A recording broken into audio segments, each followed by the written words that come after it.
felt like we've heard enough and singing, prayer, and preaching, go home satisfied. But the good thing about this here is we always talk about how our cup and runneth over. Yeah. Well, we can keep it running this morning if we want to. Just because we're a little over full right now doesn't mean that we have to stop. I thought I had a direction to go this morning, and then I heard the singing, and Yeah. when the blessings started to come through, and when I heard the prayer list, there's so many different things that went through my mind. The songs, how they remind me of my life. And the prayer list. The girl Amanda there, she used to be a Sloan before she was a Bullock, I believe is what she is now. And I didn't hear a whole lot about what had happened to that little boy, how he had got thrown from that truck. When I was hearing her tell the story, and Rachel was telling me somewhat of the story the other night. When I hear that story, I can see it so clear in my mind because I've been on that hill. Her dad was my teacher at a technical school over in Millard.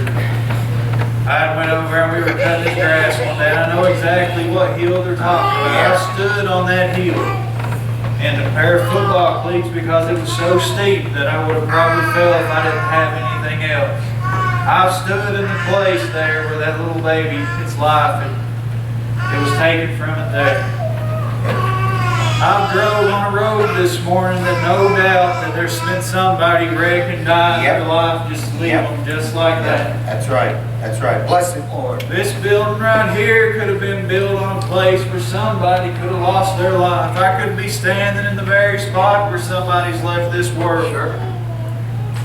And you know, we're going to travel home today, and just like I said, we're going to pass those things. Yep.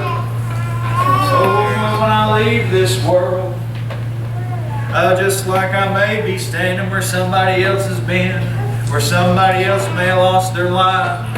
When I leave this world, I'm going to a place where the saints of God, where they're all going. Yeah. I'm going to the same place that John's going to.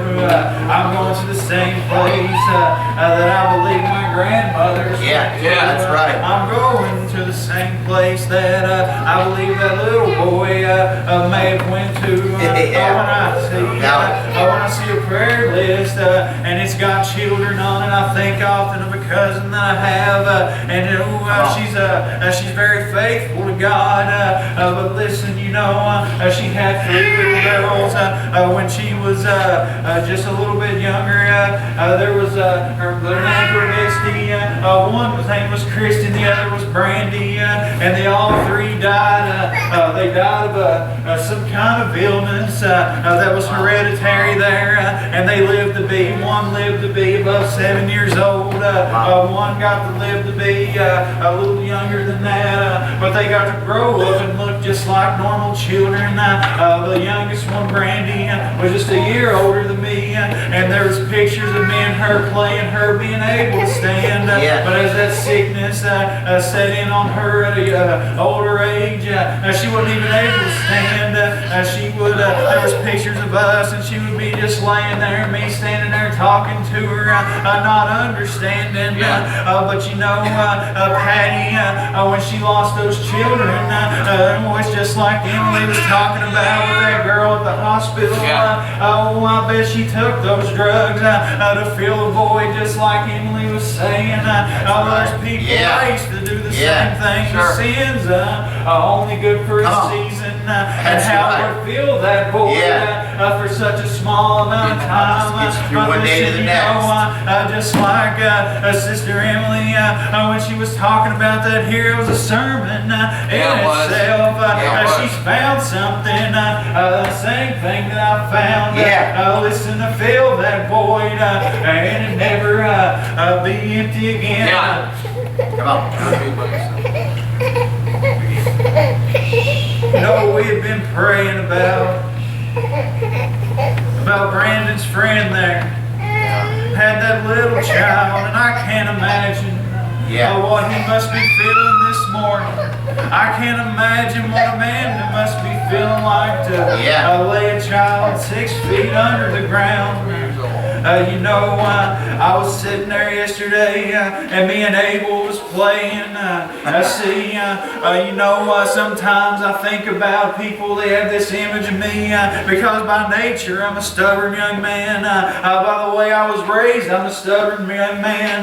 But when I have my children there, they can break me down just as quick as anything in this world. They can bring me to my knees. And you know, we had already heard the news about Brandon's friend, and Abel and me were just sitting there playing, and we were guessing these little superheroes he had on a paper, and I would call one out, and he would purposely pick the wrong one and just look at me and grab my face and laugh and laugh. I laughed so hard that he couldn't breathe, and you know, every time he would do it, my heart would break a little bit, and I would start to tear up, and I would thank God, what have I done to deserve what these other people don't have? Why can I sit here with my son and hold my son?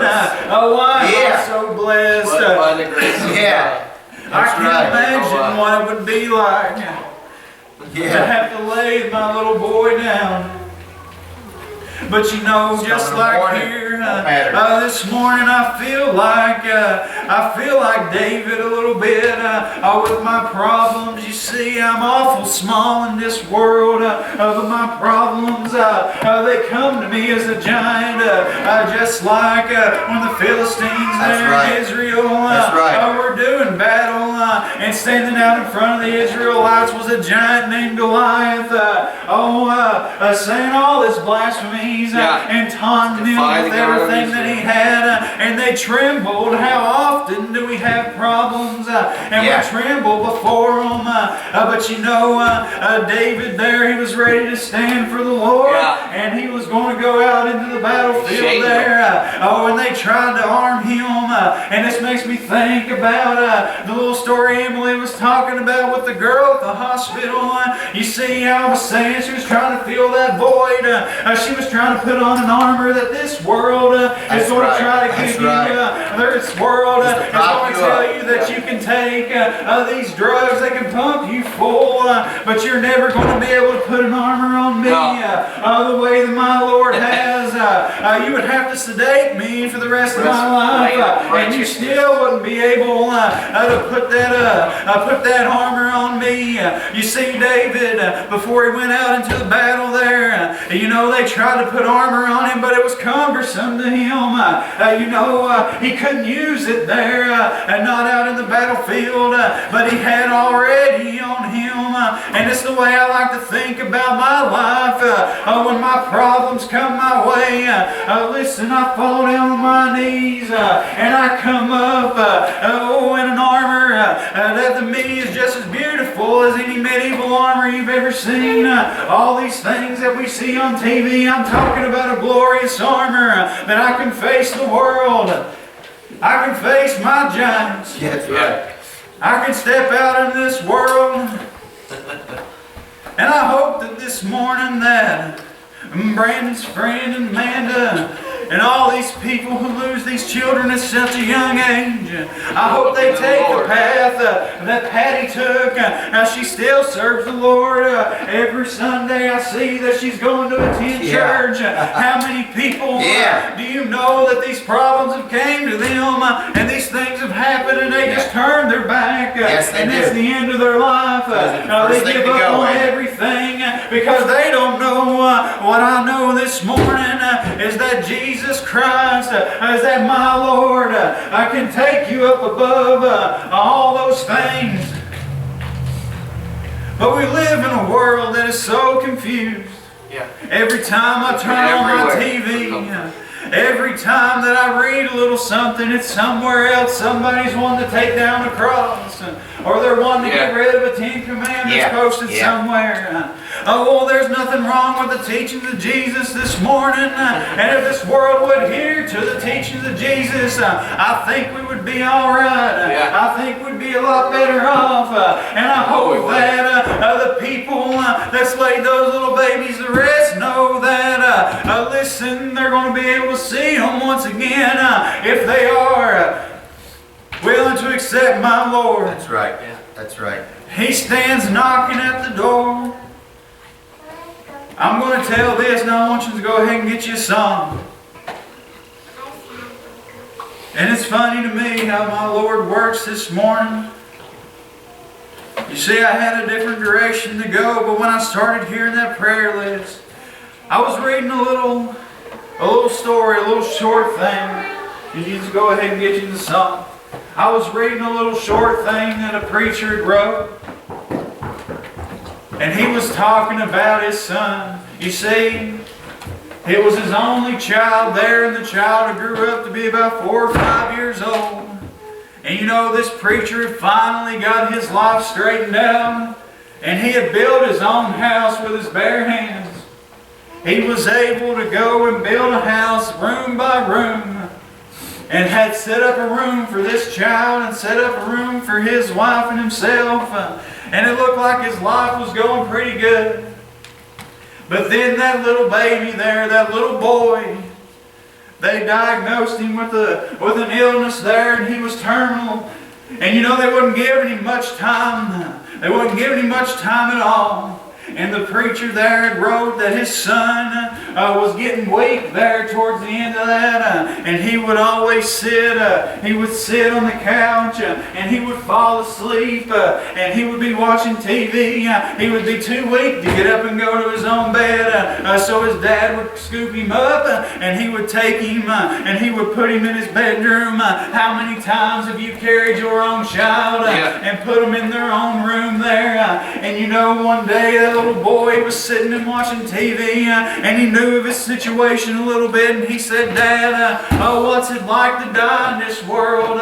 He said, Dad, what's it going to be like when I die? And his dad, he had to choke back some tears. He said he could barely speak, and he told him, he said, well, you know when you're sitting here and you're watching TV and you close your eyes and you go to sleep, he says, when you wake up, aren't you in your room, the room that I built you? Aren't you in that bed that we made? And the boy said, yeah. He said, well, son, one day you're going to close your eyes and you're going to go to sleep. And he said, my Father and your Father and the God of all and the King of Kings, He's going to take you up and you're going to wake up in a place that He has prepared for you. No different than the place that you wake up every morning, the bed that you wake up in every morning.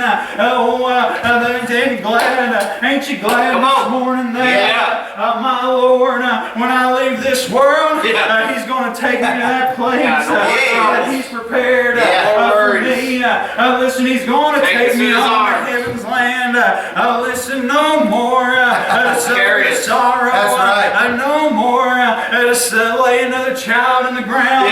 I'm going to see the child that I never got to see. I'm going to see Amanda's little children. I'm going to see my cousin Patty's 3 little girls.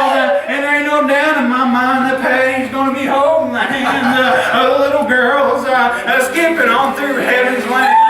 That's where I'm going. And don't you want to go with me? The church doors are open this morning.